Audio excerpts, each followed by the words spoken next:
जसरोटिया साहब ने तकरीर की कि हमने जम्मू कश्मीर को टोटली इस मुल्क के साथ इंटीग्रेट किया है।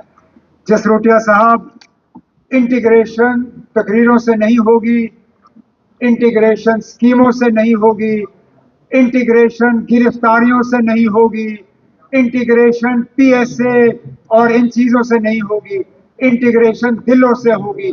आप दिलों से, आप दिल से हमें इंटीग्रेट करिए, आप दिल से हमें कबूल करिए, आप दिल से मानिए कि हम आपके हैं, आप हमारे हैं, तभी इंटीग्रेशन होगी। उस इंटीग्रेशन का ख्वाब आप भी देखते हो, उस इंटीग्रेशन का ख्वाब हम भी देखते हैं। इसी बात पे स्पीकर साहब, मैं एक बार फिर ऑनरेबल एलजी साहब के खुतबे का उनका शुक्रिया करते हुए आपका शुक्रिया करता हूं। बहुत बहुत शुक्रिया। Thank you very much, thank you. अब सिलेंडर पे कोई जवाब ही नहीं। 12 सिलेंडर कहते हैं भाई 5 साल का हमें मैंडेट है। जो हिसाब आपका है पता नहीं 5 साल पूरे कर भी पाओगे नहीं। आपके जो अपने एमएलएज हैं उन्होंने ही बगावत शुरू कर दी है, तो इसका मतलब 5 साल के बाद आप सिलेंडर दोगे। अपनी गाड़ियां क्यों जल्दी बढ़ाई फिर पहले ही साल में? तो किसी भी उनके शब्द में जम्मू कश्मीर के लोगों का हित नहीं दिखा। वो अपनी स्टेटमेंट से ही, अपनी वादों से ही भागते दिखे, चालाकी करते दिखे, और इस बात को उन्होंने स्वीकार कर लिया कि उन्होंने चतुराई से झूठ बोला था 200 यूनिट बिजली के लिए। ये बड़ी बदकिस्मती है, इसका हमें बहुत दुख है।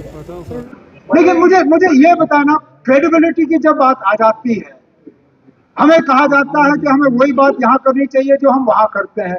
आप भी वही करिए ना आप, क्योंकि ये आपको शोभा नहीं देती कि यहाँ जम्मू में बैठ के आप व्हाट पीर पंजाल, कौन पीर पंजाल, क्या पीर पंजाल।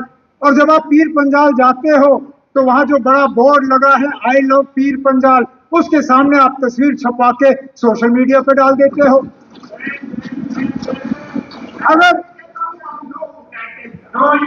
ना वो नहीं ना उस वक्त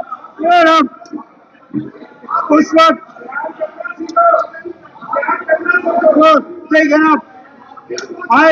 अगर यही है तो जो आपने वहां आई लव पीर पंजाल की बात की, अगर यूनिवर्सिटी के मामले में तो इन्होंने क्या खता की ना, इन्होंने इलाके के लिए यूनिवर्सिटी मांगी, मिलनी है नहीं मिलनी है वो दूसरी बात है।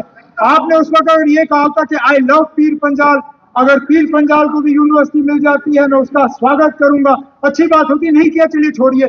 थोड़ी सी क्रेडिबिलिटी के सवाल से मैंने ये बात की, ये जानते हुए कि कल मुझे फिर तकरीर करनी होगी, उसमें बजट के हवाले से बात करनी होगी, तो जिन चीजों का मैं यहाँ जवाब दे सकता हूँ दे दूंगा, बाकियों का इस सेशन के दौरान जो है आपको जवाब मिलता रहेगा।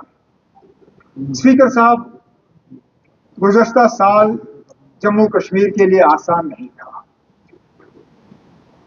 जिस माहौल में पिछले साल ऑनरेबल एलजी साहब ने अपना खुतबा पेश किया, जिस जम्मू कश्मीर में हमने उसके हवाले से बहस की, बजट पास किया, जो हमारे इरादे थे जम्मू कश्मीर के लिए, कहीं ना कहीं मई के महीने पे उन सब पे पानी फिरा। चाहे पहलगाम के उस अफसोसनाक हमले के दौरान, उसके बाद जब दोनों मुल्क जंग की सूरत पे एक दूसरे का मुकाबला कर रहे थे, उसके बाद गर्मियों के महीनों में चाहे रामबन के क्लाउड बर्स्ट से शुरुआत हुई, फिर उसके बाद सितंबर अक्टूबर में पूरे जम्मू और कश्मीर के काफी सारे इलाकों में सैलाब का जो बना सूरत हाल, और आखिर में जो थोड़ी बहुत कसर बाकी रह गई थी वो दिल्ली ब्लास्ट ने पूरी की।